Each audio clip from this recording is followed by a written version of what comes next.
Duel Review is brought to you by NexusDigitalComics.com. This week on Duel Review, we're going to be doing Lost Skeleton of Cadavra, Blood the Last Vampire. We're going to be talking about Killer Instinct Gold, and we're going to be starting off the week with Feather the Comic Book. I'm RJ. And I'm Nick. Let's get to it!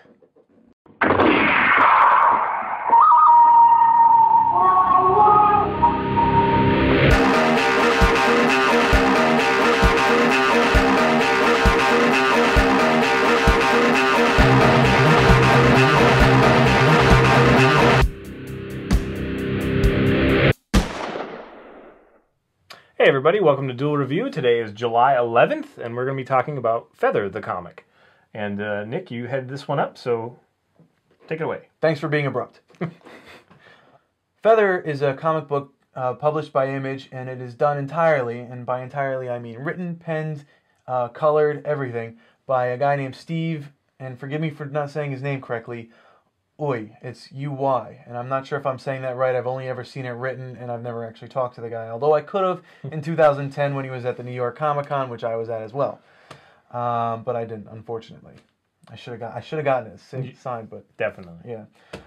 Anyways, it's a 5-issue comic that was originally going to be 6 issues, but Steve didn't want to cut away at the finale of the story, so they shortened it to 5, and it has its pluses and minuses. Yeah, you don't get the cutaway, but it's also kind of abrupt, and they fill in a lot of stuff all at once. Following that, Steve did the book Feather Rex, which isn't truly a sequel in that it doesn't have any of the same characters, but it is in the same universe. Now, what I loved about this comic book is how simple the story was. And it really was a purely, like, you see the art and the cover art, and it seems so imposing, so much to talk about, but it's just so simple, so pure, so clean. It's definitely a simple story, and it's just the cast of characters is so small. It really lets you focus on that.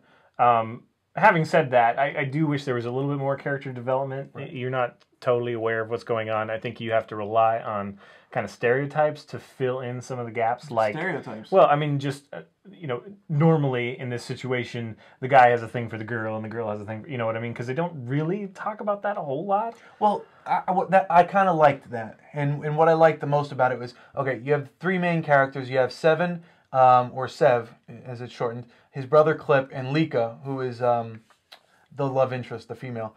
And what I like about that is they stay friends and keep each other's love interest kind of at arm's length. They don't really dive into it. Yeah, it's more out of necessity and immaturity probably than I imagine mostly out of immaturity, but it's not like a puppy love. It's more like just a bonding, a friendship love, right. And I like that. In fact, it's deep enough that when the shit hits the fan, so to speak, they're still friends, and not much is said when something happens. And I don't know. It has its charm. I'm gonna just take the hold of this for a second here. And, that's fine. It's one of those things I really wanted to like more than I did.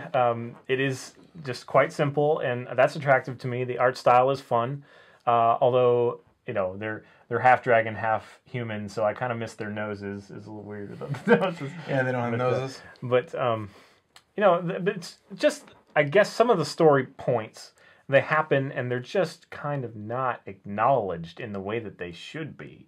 And perhaps you have something to say about that. But I think that hurt and it was so vague, and it was kind of like, I can't believe that she's not talking about this, kind of thing. I understand completely. The problem is trying to cram an entire universe into 5 issues, right? And that's really what hurt the story. Well, and there's that rushed period. So Sev is a dragon hunter, and he's a son of a dragon hunter, and he's vowed to carry out his father's will, which was become a dragon hunter. Actually, it was his brother that was supposed to be the dragon hunter. But anyway, I'm getting too much into the story. Right. So he goes on a dragon hunt. And it's so abrupt when he's just like this kid at home struggling with things, and then all of a sudden he's kicking dragon ass, kind of thing. Well, is that where they cut out the issue? Because that's like the 2nd issue, right? No.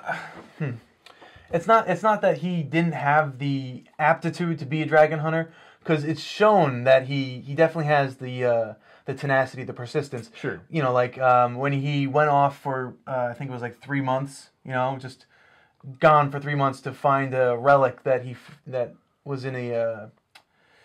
It was a map in a comic book. You don't have to get too far into it. Yeah, well, we don't have to. Right. So he goes searching for the relic for 3 months. No one's heard from him. They reference the fact that he's done this kind of thing before, and so he definitely has that kind of.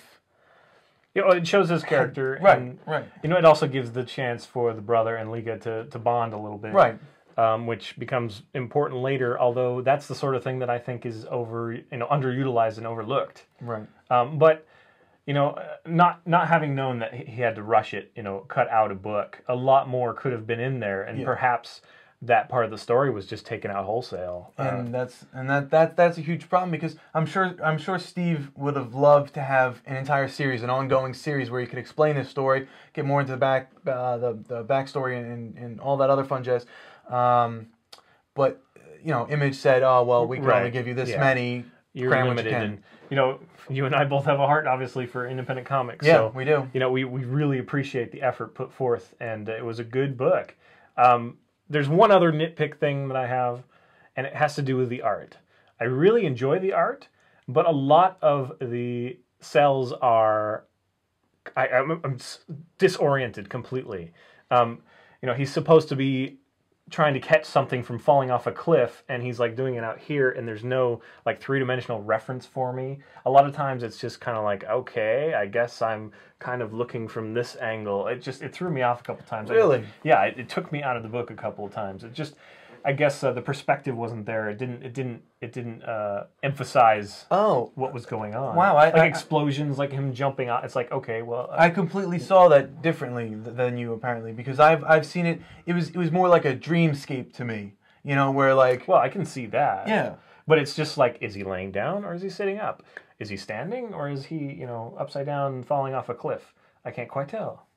Oh, wow. Yeah. Wow. Yeah. I guess that's how we differ. No, because I totally read it as not so much an action but a feeling. You know, so him kind of the disorientation of, you know, just kind of being suspended and, you know, being blown back by the explosion. Well, I mean, if that's what Steve was trying to do, is brilliant. Oh, I totally thought that's what he was doing. To me, it almost feels like you could take the comic book and go like this, right? And it doesn't matter, right? Because you still get that feeling, and that's what I like the most about it. I think is the amount of feeling that you can take away from that comic book. I just thought it was great. Okay, well, it definitely was unbound. I mean, you know, I didn't have a grounding feel, right. So it's the sort of thing, I guess, in like Das Boot, if you've ever seen Das Boot. It's very extremely long, especially when they're in the sub, and that really adds to this claustrophobic kind of "get me out of here" kind of feel. But a lot of people are turned off by that in the movie just because it's so long. But I mean, that's what he was trying to do. He's trying to make you uncomfortable. Right. So this is maybe the disorientation. Maybe I should reevaluate that. But it'd be interesting to hear from him. Anyway, so how did you hear about this comic? How did I hear about it? I went to the comic shop, saw it, and I said, "Wow, this looks interesting," and I picked it up. Fair enough. Because, you know, the cover art, the first issue has the dragon and Lika standing there, and it just appealed to me. You know, I love dragons, and you know, I like girls. Okay. She was a little young. I'm just kidding. Well, if you're interested in a fantasy book, it's not very long. Nope, 5 issues. Definitely, you know, fast paced. If you like it, then follow up with Feather Rex or any other Steve Wu. Yui. Steve Yu. We're sorry. Yeah, we're sorry. He also has a website, www.steveuy.com. That's good. Good. Okay. All right, well, I guess that wraps it up for today. If you have any questions, go ahead and send it to us or follow us on Facebook. Thanks for watching. We'll see you next time. Oh, I got it.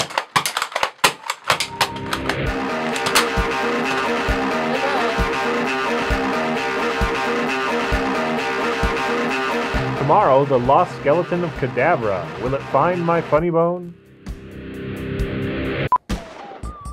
Okay, this week on Duel Review. Welcome to another, this week on Duel Review. Yeah, that works. Okay, 3, 2, 1. Hi, thank you for... You broke them. week on Duel Review. That's what I should say. Yeah. Okay. 3, 2, 1. Let's do it one more time real quick. Okay. 3, 2. If I say 1, sometimes it's in the cut. Oh. So 3, 2, with a beat, then go. Okay. 3, 2. This week, I heard her go, oh, hey, we're shooting here. Ready? wait. 3, 2. You want me to say the Steven Ryu? Do you want me to say it? We need to figure out what his name is. I'm going to say Ui. Steve Oi. Ui. Oi. Just say it real fast. Why? I'll say it. Ui. I'll say it.